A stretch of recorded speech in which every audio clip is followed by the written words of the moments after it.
성도 여러분 환영합니다. 5월 14일 고린도전서 2장 10절부터 16절까지의 말씀입니다. 오늘 고린도전서의 이 본문은 굉장히 이 성령에 관련된 부분들이 많이 나오고요. 정말 성령장이라고 해도 정말 괜찮을 만큼 성령에 대한 어떤 그런 지식들과 정보들을 많이 줍니다. 또 실제로 우리가 또 성령님에 대해서 이 본문을 또 많이 살펴보았고 굉장히 많이 알고 있는 그런 본문이에요. 단어예요. 그런데 저도 이 본문을 살펴보면서 왜 이렇게 갑자기 지금 파당 문제, 고린도교가 나누어지는 문제를 또 염려하고 답을 주시면서 왜 이렇게 10절부터 갑자기 이 성령의 문제와 또 성령의 지혜의 문제를 이렇게 가지고 오는가 저는 궁금해하며 생각을 해보게 되었습니다. 그것은 앞에 있는 그 세상의 지혜와 반대되는 그 성령의 하나님의 지혜, 세상의 지혜와 반대되는 하나님의 지혜를 어떻게 하면 받을 수 있는가? 하나님의 지혜가 뭐라 그랬습니까? 앞에서 만세전에 창세전에 이미 계획해 놓으신 하나님의 그 구원을 알아들을 수 있는 지혜입니다. 그리고 하나님의 지혜는 바로 그 지혜의 근원이신 예수 그리스도를 가리키기도 합니다. 그러니까 하나님의 이 모든 구원의 계획들과 그 십자가를 받아들일 수 있는 지혜거든요. 그런데 그 지혜를 알고 그 지혜를 깨닫게 하려면 뭐가 필요하다? 바로 성령이 필요한 거예요.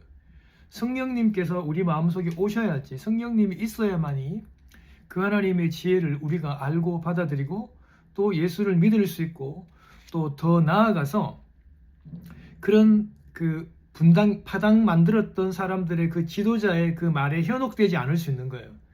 그 사람들은 계속해서 세상의 지혜, 남을 근본적으로 변화시킬 수 있는 수사학이라든지 헬라 시대 때 유행했던 철학이라든지 주지주의, 영지주의 이런 것에 현혹이 되지 않으려면 이 성령으로 인한 하나님의 지혜를 가르치는 사람을 분별할 수 있어야 되고 하나님의 지혜, 성령의 지혜를 말하는 사람들을 따라갈 수 있어야 한다는 겁니다.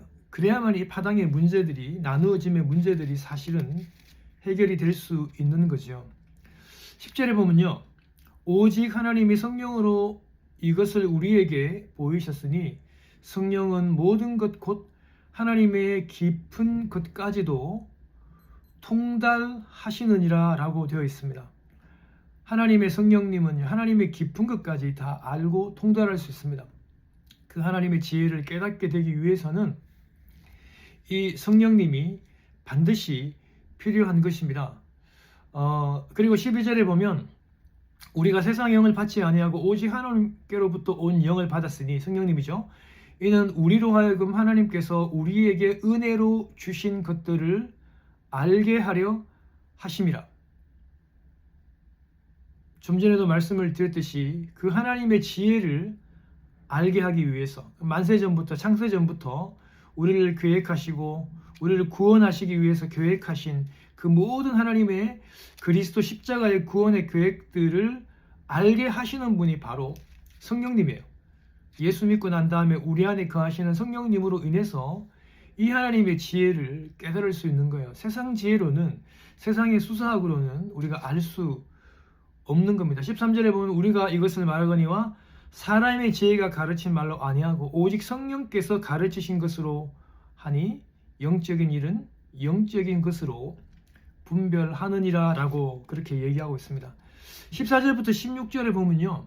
육에 속한 사람, 세상의 지혜만 가득한 사람, 그리고 신령한 사람, 즉 성령님이 있는 사람들의 구분에 대해서 얘기해요.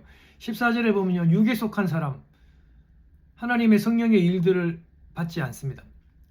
이는 그것들이 그에게 어리석게 보이며, 그렇죠. 성령의 일들이 어리석게 보이는 거죠. 또 그것을 알 수도 없고 그런 일은 영적으로 성령으로 분별되기 때문입니다. 이 육에 속한 사람들은요. 성령님이 없습니다.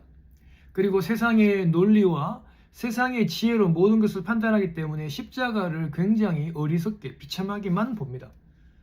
육에 속한 사람들, 세상의 지혜밖에 없는 거죠. 그렇지만 신령한 자 어떻습니까?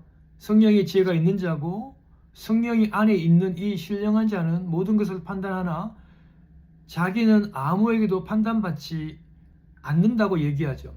성령님을 통해서 하나님의 관점을 갖게 된 사람이 바로 이 신령한 사람입니다. 바로 예수 그리스도의 마음을 가진 자가 바로 이 사람입니다. 그래서 육에 속한 자와 신령한 자의 기준은 성령님이 있고 없고의 차이라는 것입니다. 그래서 오늘 이 본문은요, 한 3가지 정도로 우리가 요약해 볼 수 있는데, 적용해 볼 수 있는데, 아무리 세상의 지혜가 많고 수사학, 철학이든지 논리학, 아무리 그런 세상의 지혜가 많고 똑똑해도 우리 성령님이 없으면, 성령님의 지혜가 없으면 하나님의 이 모든 그리스도의 구원의 십자가의 계획을, 구원의 계획을 알지 못합니다.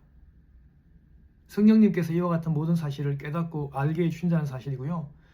그리고 또 하나는 사도 바울께서 지금 계속 사도성에 계속 공격을 받잖아요. 그것도 자기가 키운 고린도 교인들에게요. 그런데 오늘 이 본문을 통해서 바울은 자신의 그 사도성의 권위를 정당화합니다. 자기는요, 세상의 그 지혜, 수사학처럼 세련되고 화려한 지식으로는 가르치지 않았어요. 어떻게 보면 좀 투박하게 보이고 좀 부족해 보이는 것으로 가르쳤지만 바울은 어떻게 얘기해요? 그러나 나는 성령으로 가르쳤다는 거예요. 진짜 성령으로 가르쳤기 때문에 그것은 진짜 지혜고 하나님의 지혜이며 하나님의 지혜를 분별할 수 있다고 얘기할 수 있는 것이죠.